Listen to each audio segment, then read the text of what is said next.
Should we get going? Yes, sir. Sounds good. All right, recording. Let me just triple check. All right, say something for me. Hey, what up? Hello, everyone. Welcome back to the Tonic Accord podcast. Okay. Yeah, definitely triple check.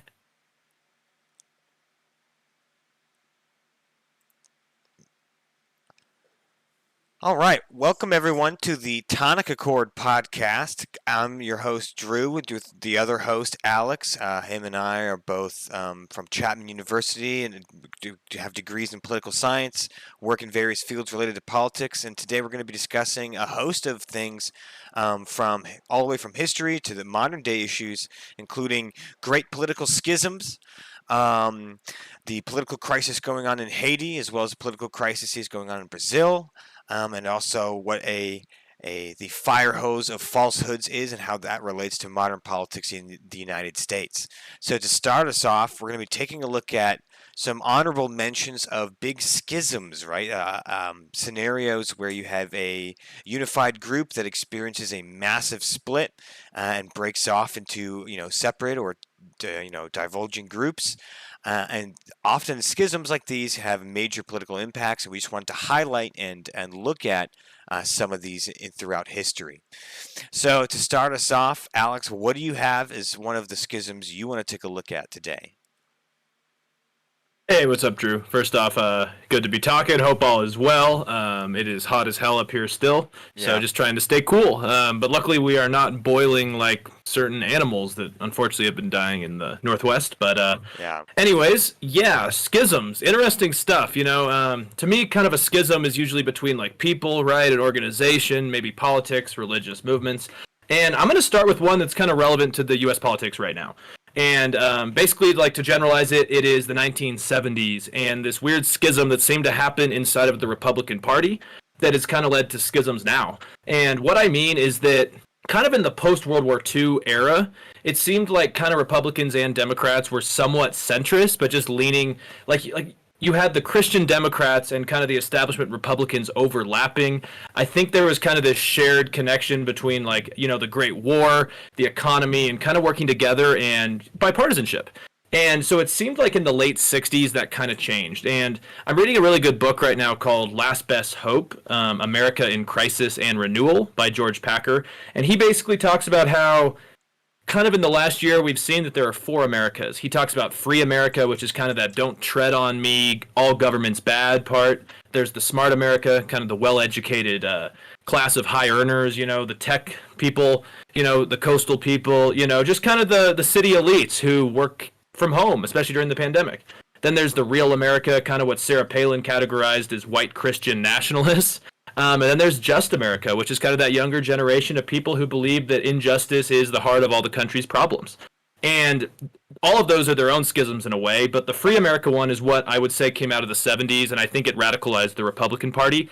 And so what happened is, prior to the 1970s, a lot of the Republican establishment were college-educated elites. And there was a shift. And it was kind of that Southern strategy, Nixon era, Barry Goldwater era time where they adopted Friedrich Hayek's views. And he was this Swiss-Austrian libertarian who basically viewed that all forms of government regulation inevitably lead to tyranny. So there's no point of having a good government. It's a little bit of anarchism, but it's mainly libertarianism. And that kind of came out of the 70s. That's why we saw people like Goldwater and other Southern Republicans reject the civil rights movement. They were segregationists. And they always would say, well, it's not the correct way to end this. I mean, it was obviously racist, but to them they're like, well, any government programs, including civil rights, is not going to work. And this kind of fueled a working class revolt against kind of the establishment on both sides in a lot of ways. And it fueled also this hate for minorities and secularists and establishment wealthy people. And that just seemed to get worse and worse over time. And out of this era, we kind of had this view of like, I don't want government programs. I don't want to pay for government programs because they're going to help other people as well. And that was the big shift. And then, we got Reagan, who, even though he was kind of this, to evangelicals, he was this kind of culture warrior. He was really like owned by a lot of bankers, a lot of Wall Street financing. And he actually was kind of a deregulation, just like fiscal, good for big business, good for the wealthy, but bad for the working class. But somehow along that time, the Republican Party was able to shift that into low taxes. Corporate cuts are good for the working people, and we kind of saw that just continue and continue. This like just distaste for government.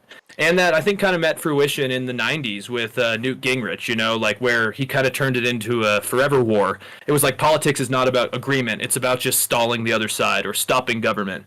And that led to Ted Cruz and inevitably Trump as well. And, it's like, it was never like policy, it was let's find another scapegoat. And yeah, I really think that was a really important schism inside of the Republican Party that really changed them for now as well. So yeah, so that's what I wanted to pinpoint. So you think that it was a schism between Republicans against other Republicans, or Yeah, yeah, or because okay, Yeah, because like prior to kind of this more libertarian "don't tread on me" movement in the 70s, it was kind of like Republicans were pretty pro-establishment, pro like infrastructure, for example. I right? mean, we have to remember that Eisenhower was he was a It is Republican, but he Republican. also believed it. Yeah, exactly. And that was a big shift after kind of the Eisenhower era. And I think it's here to stay, like just this distaste for government and helping others and just kind of like a lot of people that now support this movement have lost their status in society, but they're holding on to their freedoms and their liberty, and it's become kind of toxic liberty. Yeah, I mean, we discuss like a lot of similar topics around this idea a bunch, and one is I definitely see what you're saying is like again, like as far as like if you look at Republicans and Democrats in the 50s and maybe early 60s, um, ideologically they're not that far off, generally pro-capitalist. Maybe differences in where government says some things, but like you're right that like Ike built a ton of freeway systems, infrastructure, and as long as you weren't a communist in the 50s, there was a general trust that a Democrat or a Republican is a patriot that wants to see America do better. I think after the Vietnam War and the unsettling nature of the late 60s, and then certainly with Watergate and Reagan, I can see how what you're saying could be true, that after those things, a massive distrust in government from arguably good reasons to distrust government, a long war that led to nowhere, and a president that lied to the people, right? But coming out of that, becoming a larger monster, which is this um, ultra right wing movement that is very anti like any federal government, and and and while you mentioned you had talked about how it tracks from politicians like Barry Goldwater, all the way to Newt Gingrich, who really upped the ante as far as anti-establishment, anti-government, to the point of contrarianism almost, and how that led into Trump. I also think there's a through line with like the fringe movements as well as like the Hmm. wake like the very pro, and again I'm a pro Second Amendment guy, but not like I'm not gonna I'm not gonna fight DEA agents at my in a siege over it, right? And so you have these moments in the 70s like Waco, Texas, and the shootings in Oregon. I keep forgetting what that one was called, but all these like big Second Amendment rights moments with these shootouts with federal agents, Waco, Texas, the Oklahoma City bombing, and that really anti-federal government sentiment, that was fringe at the time, becomes more normalized, and I think is now accepted in circles like QAnon today. This notion that the government is not of your peers and other Americans with general do-gooding in their heart. Maybe they get things wrong, but it's not. But the idea is not the government is made up of peers. It's the idea that the government is made up of like shadowy figures that want to oppress and keep us down and have malintent, and that is now again, I think, the norm among some Republicans, or among most Republicans that support Trump. And yeah, I can see what you're saying and how it starts. It starts with the Republican rhetoric in the 70s and 80s. Yeah, absolutely. And I mean, I think it's interesting because if you didn't have Waco, I think was it Ruby Mountain? Was that the one where those Ruby people Ridge, were? Ruby Ruby Ridge. Ridge, that's it. um, yeah, I don't think we would have seen January 6th happen if those weren't predecessors. And we also wouldn't have seen Ruby Ridge happen or Waco happen without this newly defined idea that the government's bad, they're evil. Like we should stand up and rise against it. Don't tread on me, which is quite an old symbol from back during the times of the Revolutionary War. I mean, it was a rebellion thing. It was to say like tyranny and government's bad, and a lot of people have really taken that home, and it's bad. Yeah, It's and just bad. you're right. I mean, it's one thing to say, oh, like an overreaching, bloated government can stifle economic activity. That's one thing. That's a fair argument. But then there's the other idea that I think what you're getting at is what really holds root is just this cultural disposition against government in general, Yeah. and that I think is harmful because then you have scenarios where, like, again, the coronavirus, where we're like, guys, this is exactly the scenario where we need government when it's a public health crisis, and people have such a distrust based because of the things we're talking about, the decades of things, of events and rhetoric we're talking about, that has people so divided. I think that's a good one to bring up.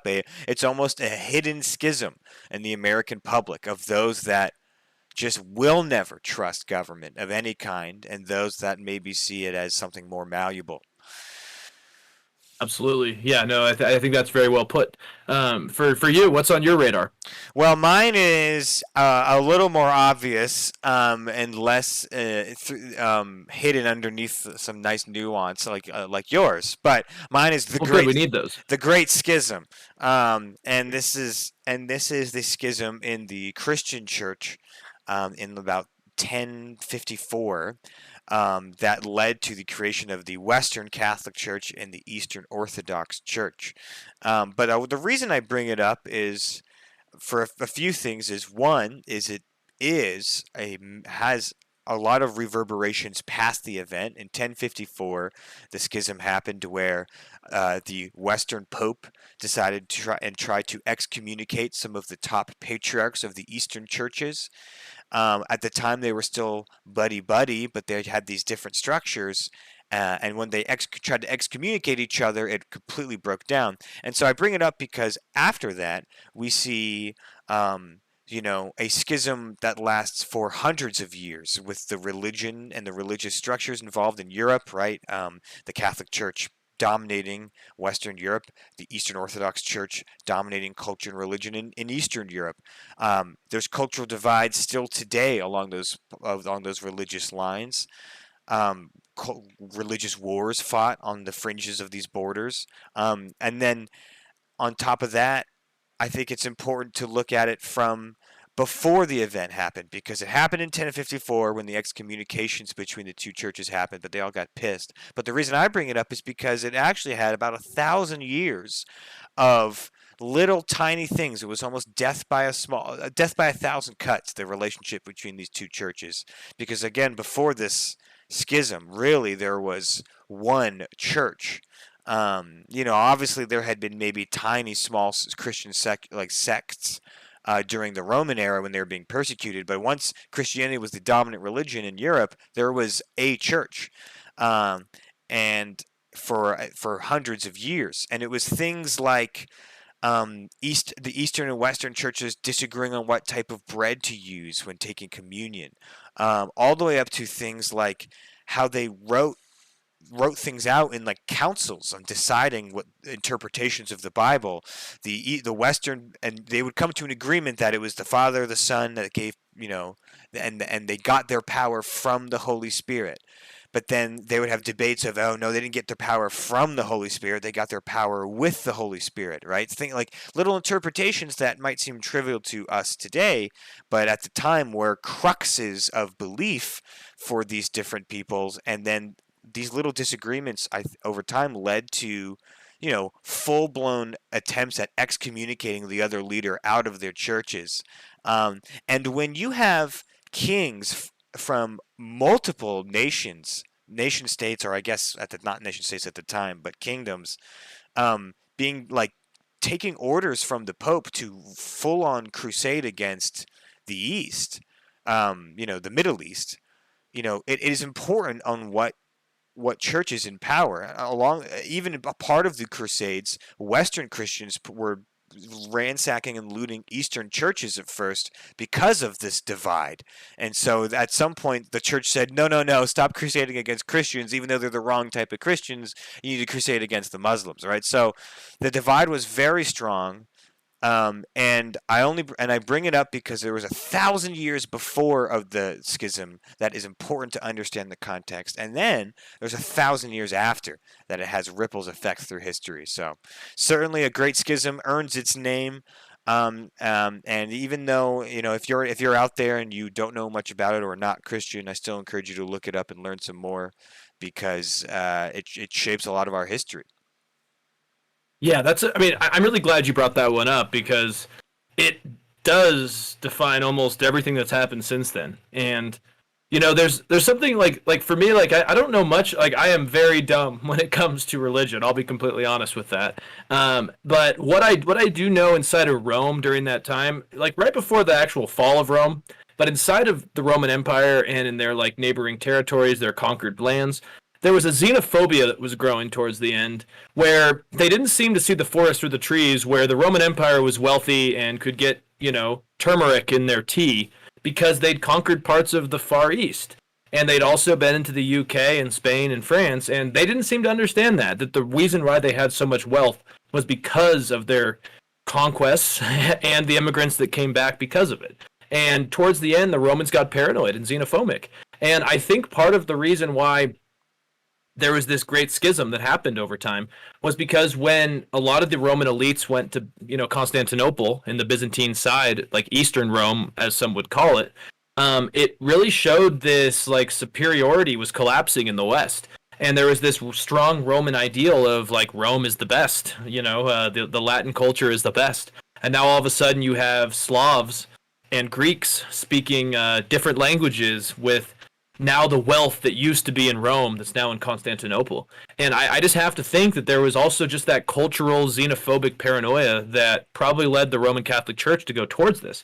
And it's just kind of interesting to see because this was at one time a vast empire that literally broke in half in some ways. And, the eastern half did last a lot longer than the western half. And I don't think a lot of people at the time thought that was going to happen.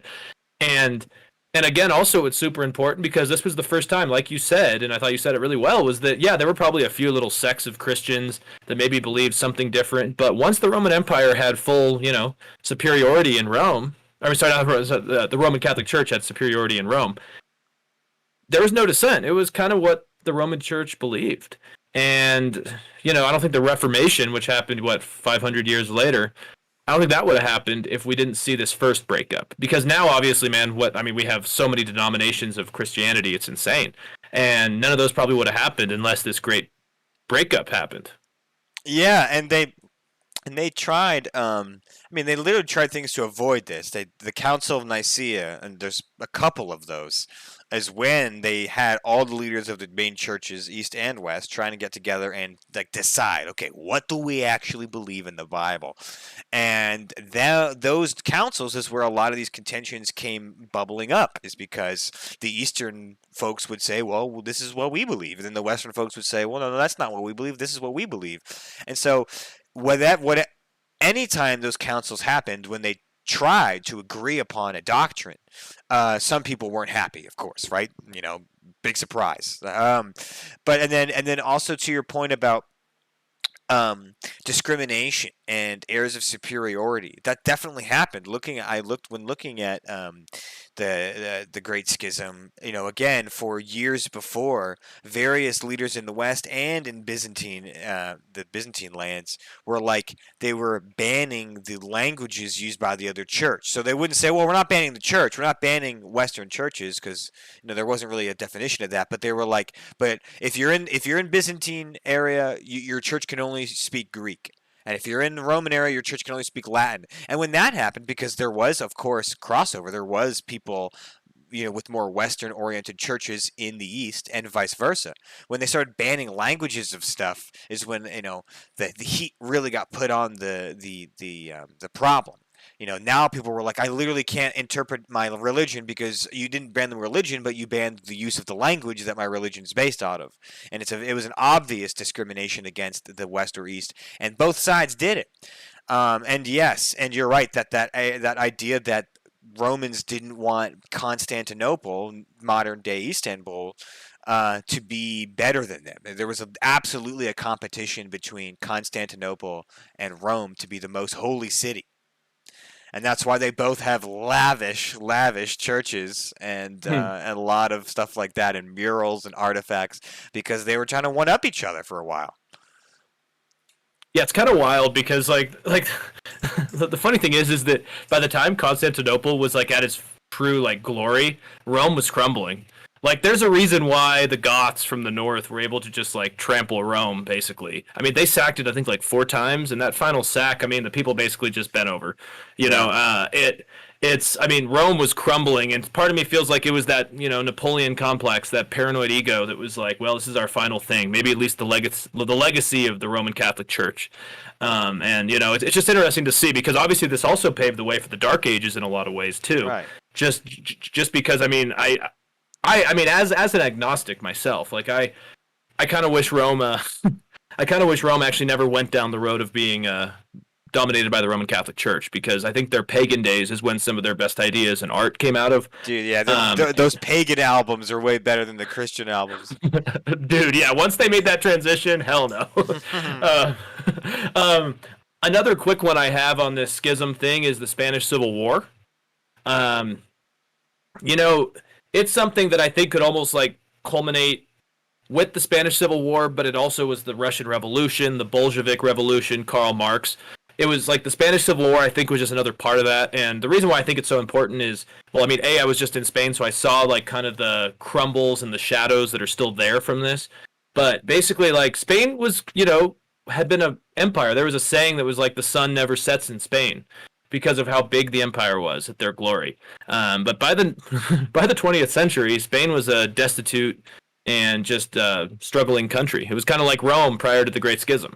And unfortunately, there was also the tides of Bolshevism and the tides of fascism that were hitting the coast of Spain. And there was a lot of poverty, a lot of anger, and a lot of lost culture. And the Spanish Civil War erupted very fast. And you had the workers mainly, the unions, the communists, the peasants, who all kind of aligned with Bolshevik Russia, and they were receiving aid from Russia. And at the same time, you had the landlords, you had the bourgeoisie, and the upper classes, usually Catholics. And the war was bloody, man. It turned kind of the center of the country in the Madrid area against kind of these other territories that had different cultures. I mean, the Basque Country, Catalonia, Andalusia, they just got destroyed in a lot of times by the central nationalist Catholic crown government. And there were bad people on both sides. There were really bad people on both sides, because the issue was that the war just became entrenched. It was like, well, I'd rather be siding with the violent Bolsheviks than with the violent fascists, basically. And a lot of people died. A lot of people had friends and family on different sides of the conflict. And they're still digging up mass graves to this day in Valencia, which is in the east. And it was something that I think really brought out the growing division prior to World War II in a lot of ways.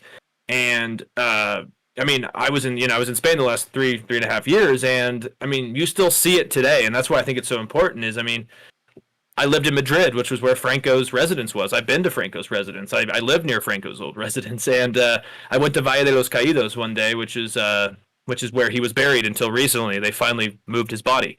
But people would go there. I went there because I think history is important to remember. But other people went there to cry at his grave. The elite wealthy of Madrid, the more right-leaning Catholics, they still think he did a good job. I mean, he did improve the infrastructure of Spain, but it took killing the other side, killing the opposition, and allying with Hitler to do so. And it's an interesting legacy. I mean, they've tried to move on. They've tried to reconcile with the past. They passed a bill in the late 80s that basically said we're going to forgive, and move on. And in some ways it worked. I think it was necessary. But there's still a lot of ghosts in Spain. And, George Orwell wrote about it in Homage to Catalonia. And he says his 1984 writings later on were influenced by just the violence and treachery that happened in Spain. Hmm. I just also learned that Francisco Franco banned the teaching of evolution, and Oh God. yeah, and did kind of what Stalin did, which was uh, view the intellectual academic class as a threat to the regime. And so evolution was a part of it because obviously he had a very Catholic anti-evolution vibe. Um, yeah, good old fascists, man. Um, so yeah, super fascinating. Yeah, so that those are some examples of schisms, some obvious, the Great Schism, and some not, which is what Alex talked about. Very, super fascinating stuff. But how about we shift into the next topic? So Francisco Franco banning evolution, or the teaching of evolution, right? His attempt at changing a narrative or capturing a narrative or dominating a narrative. Um, Dictators at the time used that tactic back then, just ban stuff, ban books. Stalin banned books all the time. Hitler banned books all the time.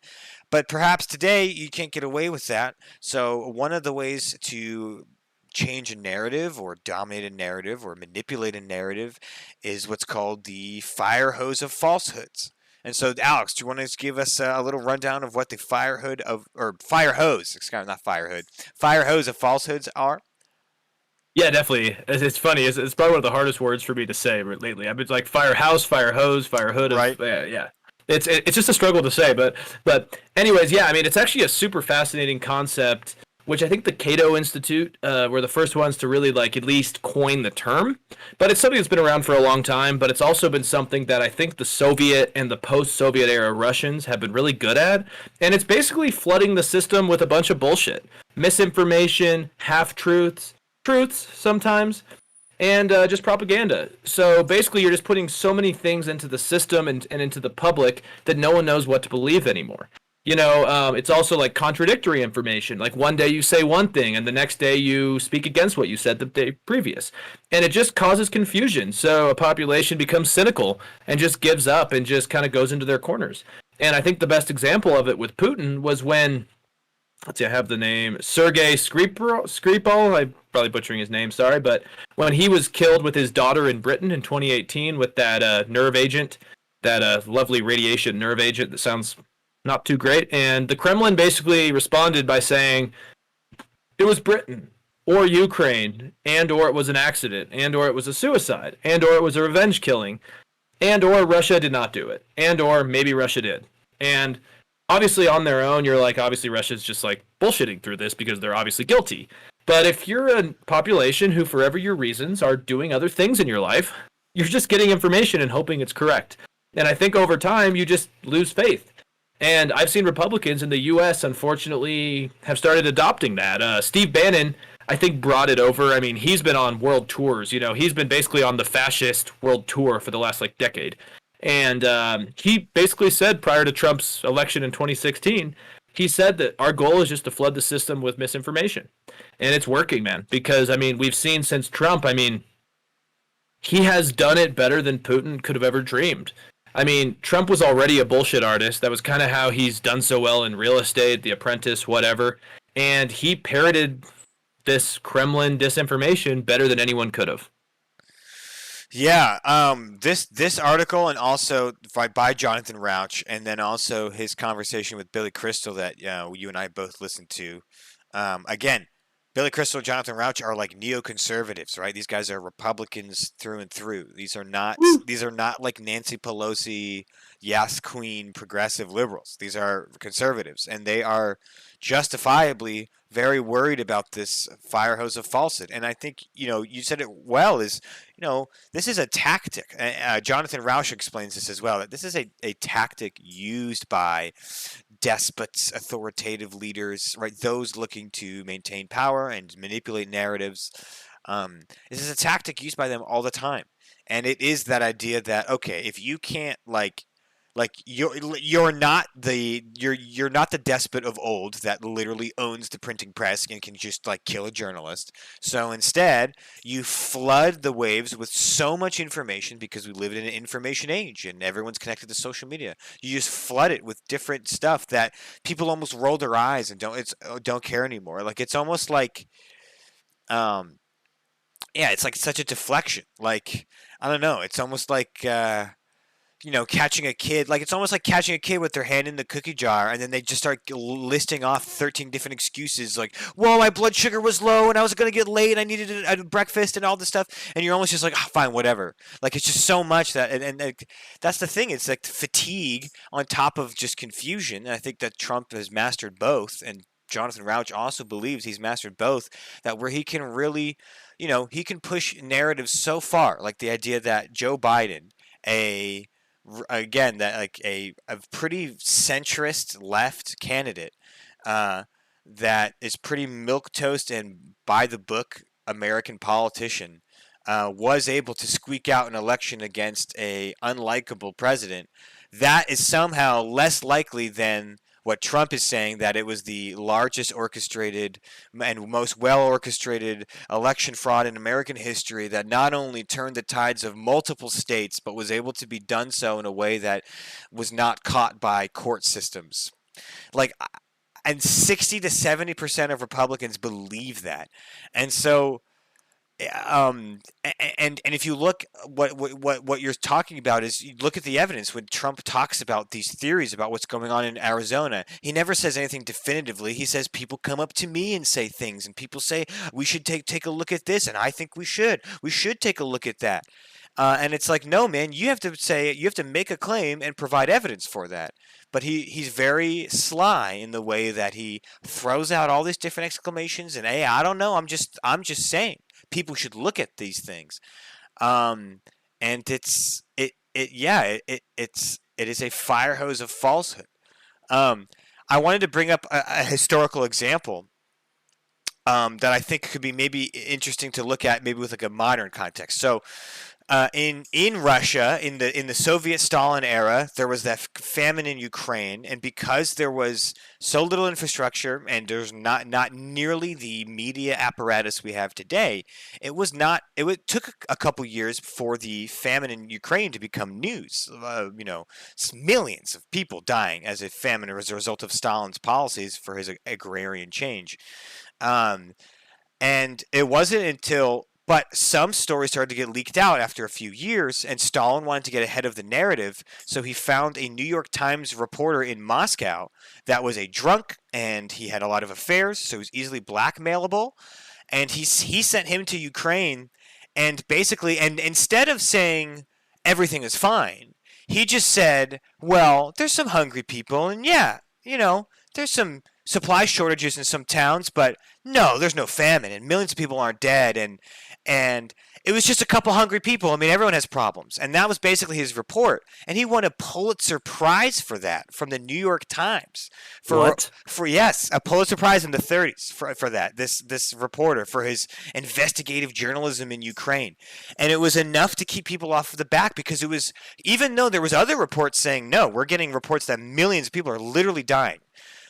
He had one that was said it's not as bad as you think. It's kind of okay. There's just some people hungry, and it just muddied the waters. Now imagine if, again, because there was limited amount of reporting that could even happen because of the technological and infrastructure limitations. But imagine if Stalin also had reporters put out things like the famine's happening because of a locust infestation. No, the famine's happening because the Black Sea has an algae bloom. No, no, no, no, no. There's no famine at all. It's a lie from Bosnian terrorists. Just flooding it out. Again, it's like you wouldn't know. Like that's what he did. He tried to control the narrative in his way, and now we're seeing the control the narrative in the other way, which is just keep flooding it, even if the narratives are false, even if they don't even make you look that good, if they make you look medium in the middle, it's enough to just confuse people. Mhm. So it worked on a small scale in Ukraine back in the 30s, and now it's working on a larger scale with social media from Trump. Yeah, no, absolutely. And I mean, I think the big issue is that basically it takes the burden of proof away from the person who's saying it and it puts it on the consumer. And Mm. And I feel that so many times when I talk with relatives or friends who voted for Trump. And obviously, I have some friends that voted for Trump who now are like, maybe he wasn't such a good idea. But I have other ones that have doubled down, and I've tried to just be like, I haven't seen any evidence that it was a fraudulent election enough to turn it from Trump to Biden. Yeah. And they basically say, well, so and so said this, and like, well, there's been these like waves out of here. And it's just like they flood me personally when I talk to them with information where I just walk away saying, I'm not going to convince you.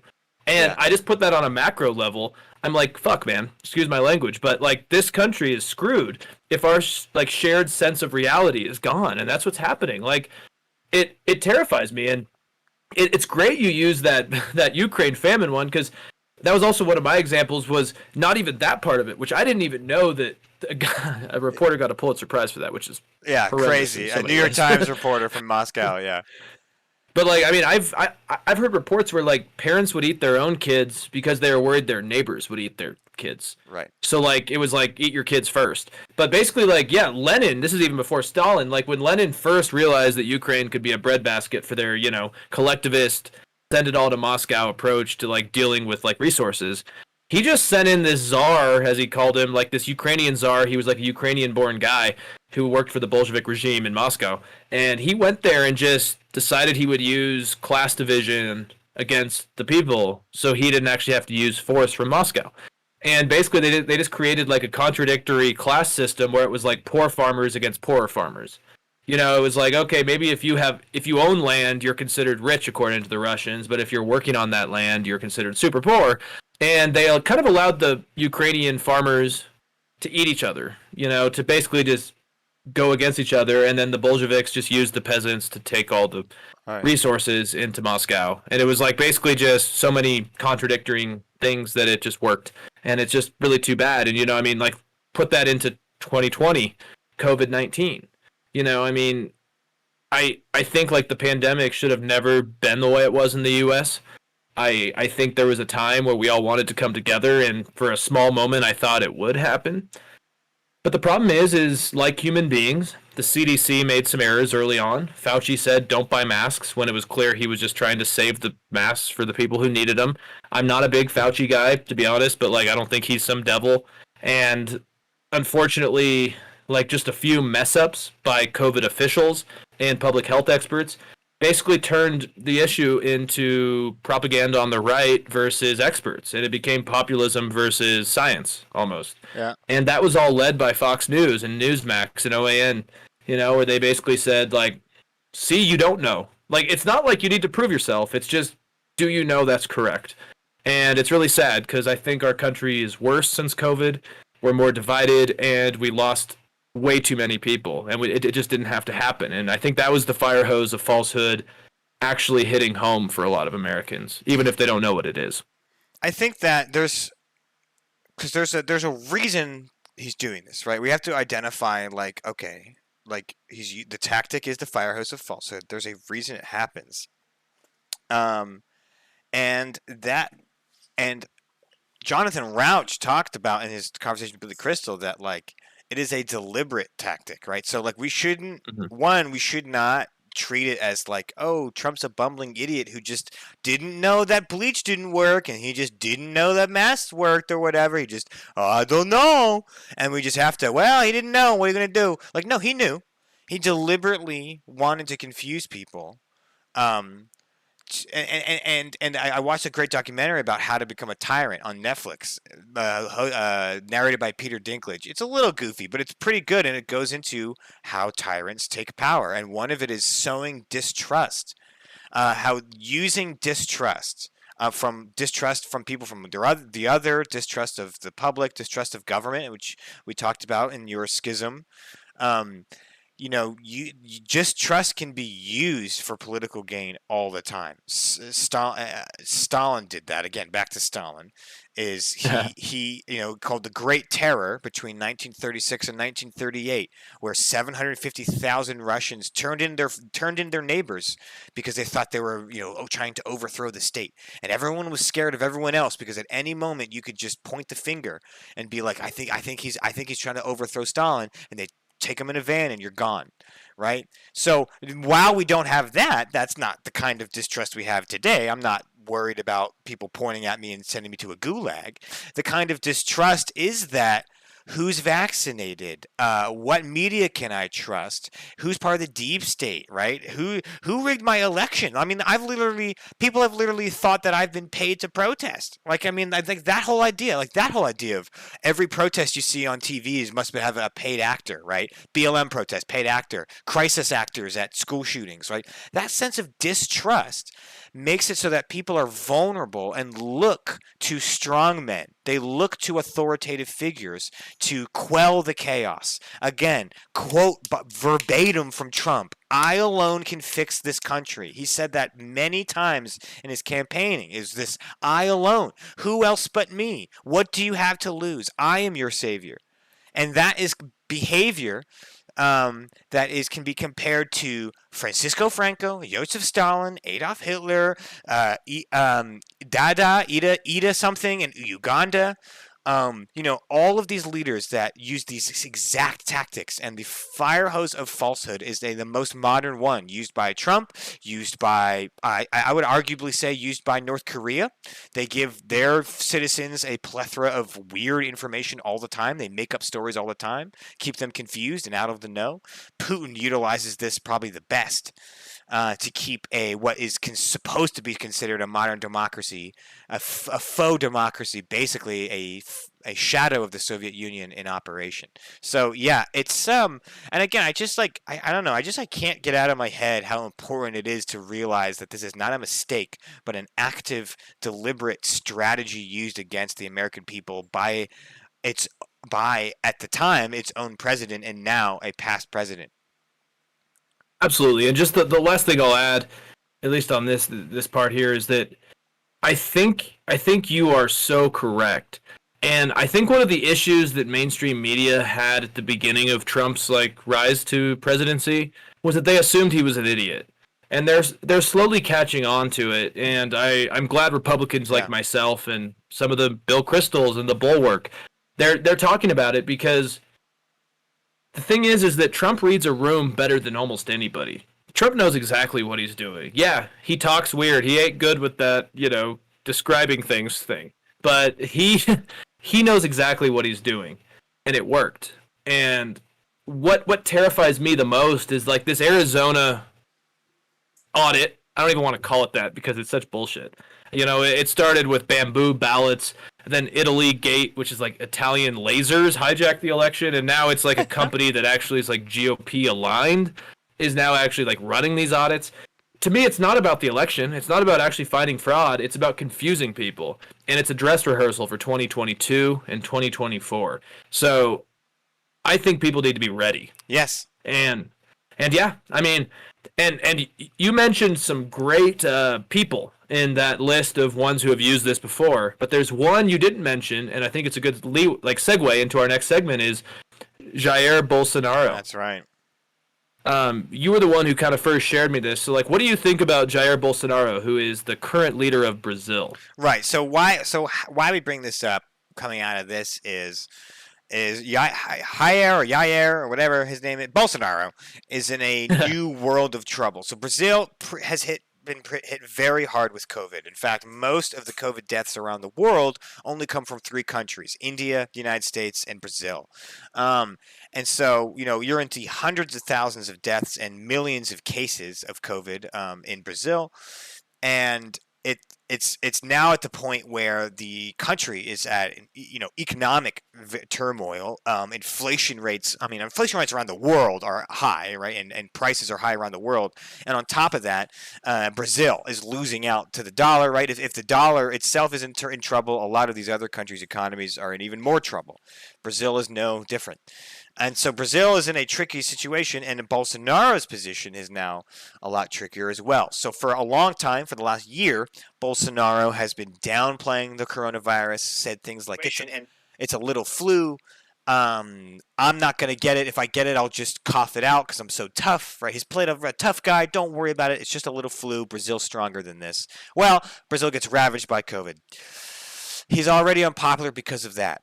Now that we're in the vaccination stage of the pandemic, Brazil is very behind and trying to catch up. So they're doing deals around vaccines. Well, it's come to light that Bolsonaro and a few of his administrative buddies in the government have, I think, grifting profits off the top of vaccination deals with India, and so there's now allegations of corruption among Bolsonaro and his government around the purchase of vaccinations. And so when you have that combination of you played it off as no big deal, and we all got COVID and it's really freaking bad, and our country's in a really bad spot, and now in the attempt to help us, you're also grifting profit off of a vaccination deal. It's led him to be, let's see where it is here. A majority of Brazilians support impeaching him. So that's kind of what happens when you mess around, you get hit. All right, so he's messed around and he's getting hit. So what that means is the Supreme Court system in Brazil is now opening up investigations of this allegation. So he's actually going to be investigated for these, and it's turning into real stuff, real action happening in the government to look into what's going on. He has an election coming up, and his polls are awful. He used to have a majority support a few years ago, and now he's looking at 20 to 30%, which is abysmal if you're talking about winning an election.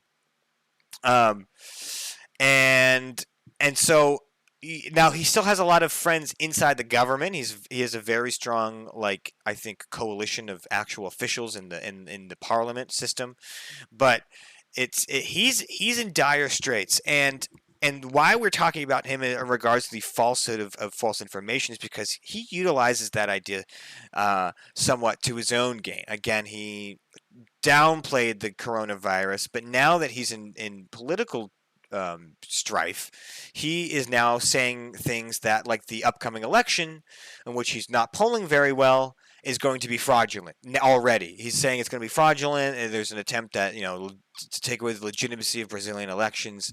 And again, it's a playbook we're seeing throughout the world, that these authoritative strongmen will only use democracy up until it's convenient, and then as soon as democracy is not convenient, they go to the falsehoods. They use that Firehouse to confuse people and just see if they can get away with calling an election fraud. And again, you have to have evidence for these claims. So if there's evidence for these claims, I will gladly shut up. But I don't think there is. What I think it is he's scared, and he's using a tactic that he's seen work in places like Belarus and Russia, and almost work in the United States, and he's going to try and copy it. Yeah, I mean, great, like a lot there. So first off is I think part of the playbook of this is not that you have to prove that there's enough fraud. It's just if there's any crumb of fraud, then it validates your message. Yes. I mean that's kind of at least what Trump and them are doing in Arizona right now. And I'm assuming that's what Bolsonaro hopes is so if you can catch one guy who maybe was putting in a second ballot, then it just validates the whole story. Yep. But let's just go through a few quotes of what Bolsonaro said over the years. Sure. One here, when he was a congressman. Let's go straight to the dictatorship. Democracy doesn't work. Another one when he was also in Congress, which he served 7 terms, by the way. Elections won't change anything in this country. Unfortunately, it would only change the day that we break out in civil war and do the job that the military regime didn't do. If some innocent people die, that's fine. In every war, innocent people die. I will even be happy if I die as long as 30,000 go. And this is a guy, we were talking about how Putin is kind of the poster child of this Firehose. Again, I can't say that word for my life. Firehose of falsehood. Bolsonaro's like Putin. These are two guys who grew up in a system that is long gone. Yeah. And what I mean is that Bolsonaro, he hates democracy. Let's be completely honest with that and completely frank, is that he grew up in a rural part of Brazil when Brazil was run by a military dictatorship. And his family, I'm assuming his family were loyalists because he was a loyalist, and that's upbringing stuff. But anyways, the military sent in the military because, the military is running it and sending people, so that's always lovely. But they sent in troops to his village looking for guerrilla warfare units that were against the government and democracy. And Bolsonaro, as a teenager, actually helped find these guerrilla warriors. He would actually help the military find people that were against dictatorship. And then he joined the military eventually. And from what I've gathered, in 1977, he got very angry because he was a paratrooper right when democracy was restored in Brazil. So for him, he saw the end of the dictatorship as kind of the end of what he stood for. Right. And I think since then he's like trying to bring that back, and he's actually been a very successful politician since then. I mean, he was in the city council and then eventually did I think 7 terms in Congress. And he is a guy that to me is very dangerous because like back to the COVID stuff is like he's become an anti-vaxxer. He's homophobic and an anti-vaxxer. I think those are like the two big takeaways of his values. He's just like a Christian fundamentalist who hates gay people, but he also hates science and vaccines almost as equal. And the fact that he was, like you said, grifting this whole process, and his officials as well were grifting this whole process is insane to me, because the reason why he was elected is because of that giant Oberrecht scandal that removed Teo and whoever the other leader was in Brazil. Like, he actually got elected because he said he would end corruption. And now during a pandemic, he's directly responsible for close to 500,000 deaths. And it's insane. Yeah, surprise, surprise. But yeah, you make that really good point of like Putin and Bolsonaro are operating in systems that they don't want. Yes. And I mean, Bolsonaro just blatantly said, "Let's do away with democracy. Let's go straight to the dictatorship," and that's what you have to look out for. I mean, not everyone that participates in democracy is democratic. Not everyone sees democracy as the end goal, right? I think some political theorists see democracy as the end goal, as we want to work our political system to be more democratic, where some view it as just the ends to a means, to a different means. If I can use democracy to seize power and then get whatever, my Christian fundamentalism or my social revolution in China or whatever it is, but just use democracy to get there, like they will, and then get rid of the democracy. So we have to be careful of who we elect to positions of power, because not everyone values the institutions that they're standing on top of. Bolsonaro is an obvious example and a pretty blatant one. And like you said, yeah, I mean, he's just a fascist through and through. I mean, basically self-explanatorily. Well, the worst thing too is that like it looks like his popularity is awful, considering more than half of Brazilians hate him. My issue is that it's kind of the same thing right now as the Trump 2024 question mark. Is that like, does popularity matter when you have a small base and you're doctoring the election process to your favor? It's kind of that slow moving coup crisis where it's like Bolsonaro has pretty much fired anyone who's against him. I mean, he's done arguably a more efficient job of Trump in doing this, maybe because Brazil was already so just chaos after the Oberrecht scandal, and people were just even worse off than Americans in terms of like how they viewed government. But it seems like Bolsonaro has scrapped every form of check and balance on him. And so to me, when I see that he's maybe going to be struggling in 2022 when there's an election, I just don't know if that really matters anymore. And that's what terrifies me, is like, that's why the fire hose of falsehood is so dangerous. Yeah. Is because it erodes discourse. It erodes the fact that like, if you're not popular, you're not popular. You're not going to win.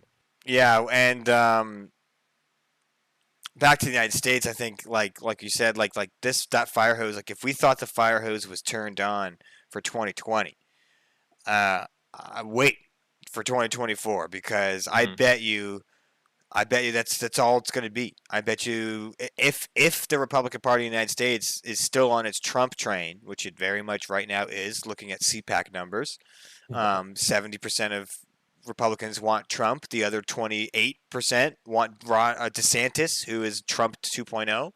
So, yeah, it's on that train. And so that fire hose, they're going to pull it to full throttle. They're going to turn it on to 5.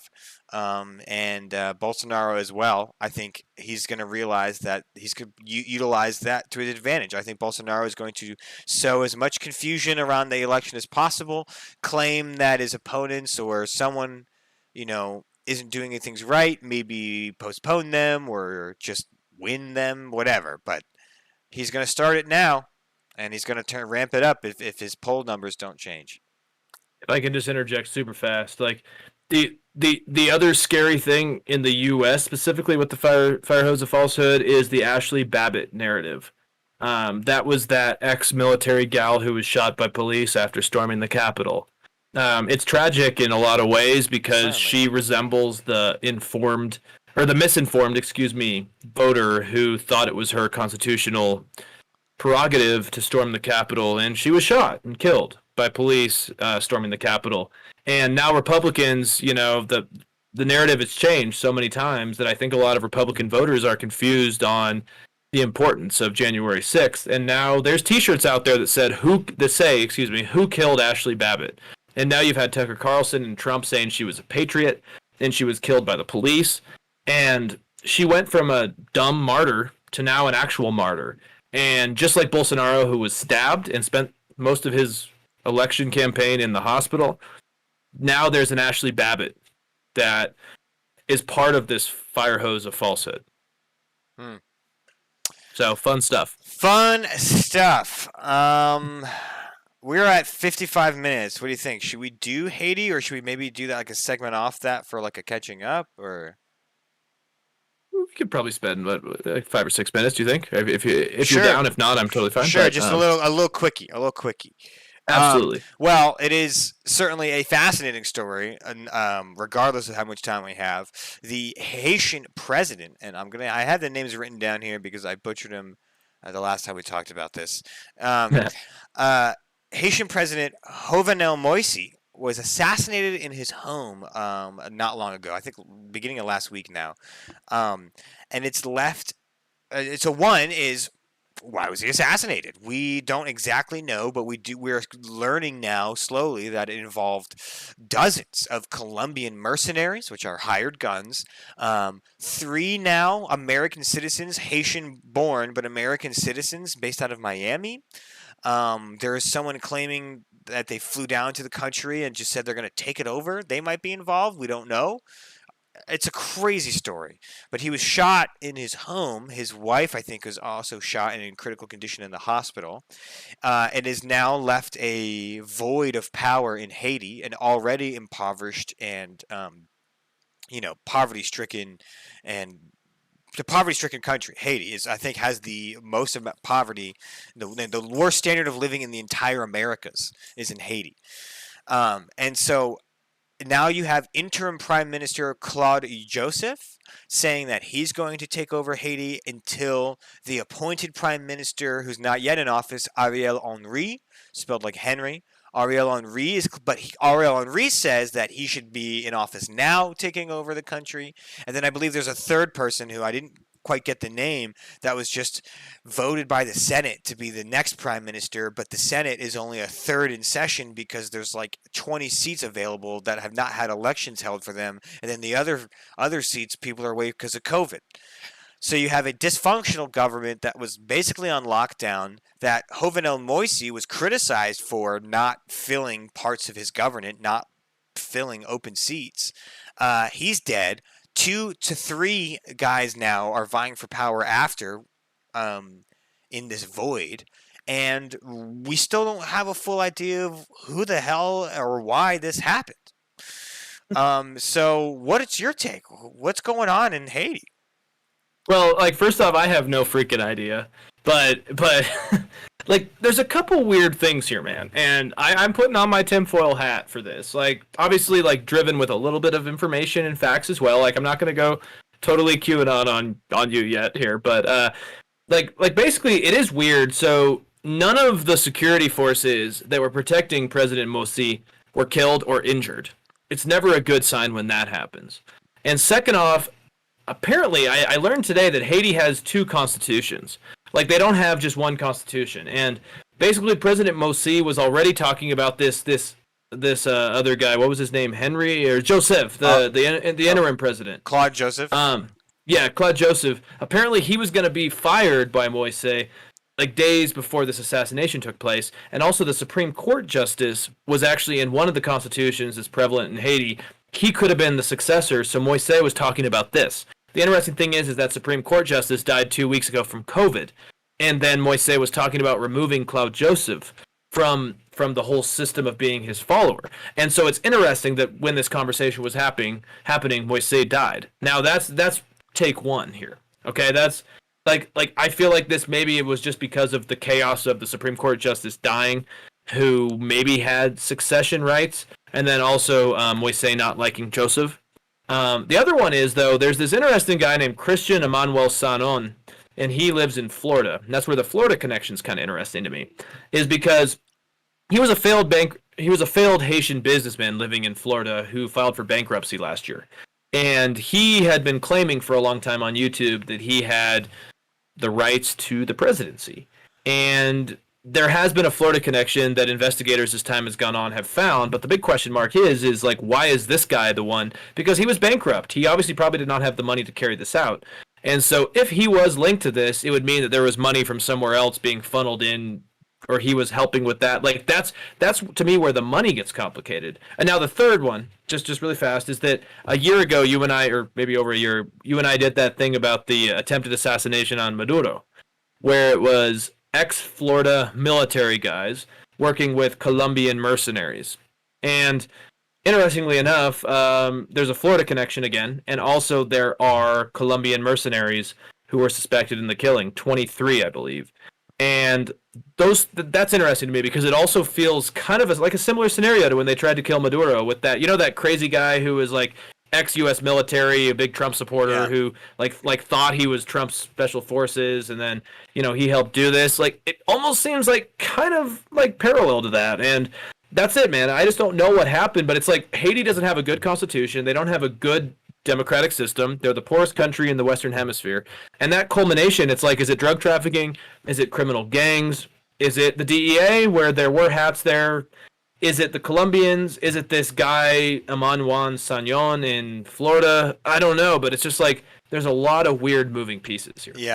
Yeah, like that's the thing is some of the assassins were captured after the plot happened, and they yelled things like DEA to try and, I guess not get shot. But the DEA is like, no.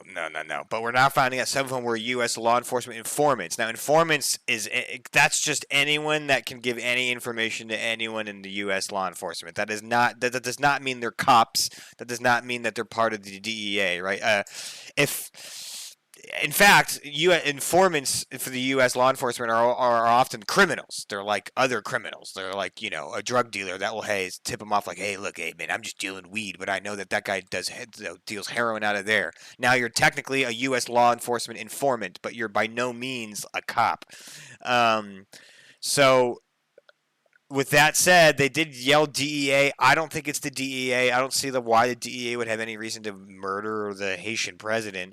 I think it might be cartel tied with the Colombians and knowing the corruption that goes on in the Caribbean areas related to the drug cartel trade and how prevalent it is. I don't know though. I mean, who knows? You're right. It could be rogue actors from Florida that want to just take over Haiti. It could have been. Who knows, man? It could have been the people itself. It could have been a local rebel group because he was also trying to overstay his stay as leader. I think. Again, there was a contention around the Constitution based on when he was sworn in. That he was sworn in a weird period, so he should be sworn out later. He said he should have been still in office. Some people said he should have been out of office months ago. So it could have just been people upset with his rule. Bang, bang, you're done. I don't know. It's hard to say, but you're right. It's a little weird. The Florida connection is definitely sketchy, but I guess that's Florida, man. Florida's wildin'. I mean, everything strange that happens, at least in the continental United States, happens in Florida. Yeah. But the last thing I'll just say is, like, I don't think you're wrong on the drug thing. And that's why I would actually kind of mix what I'm saying with what you're saying, is that, like, there's a missing link of money. And, like, that's the thing, is, like, this Christian Emmanuel guy in Florida, he's bankrupt.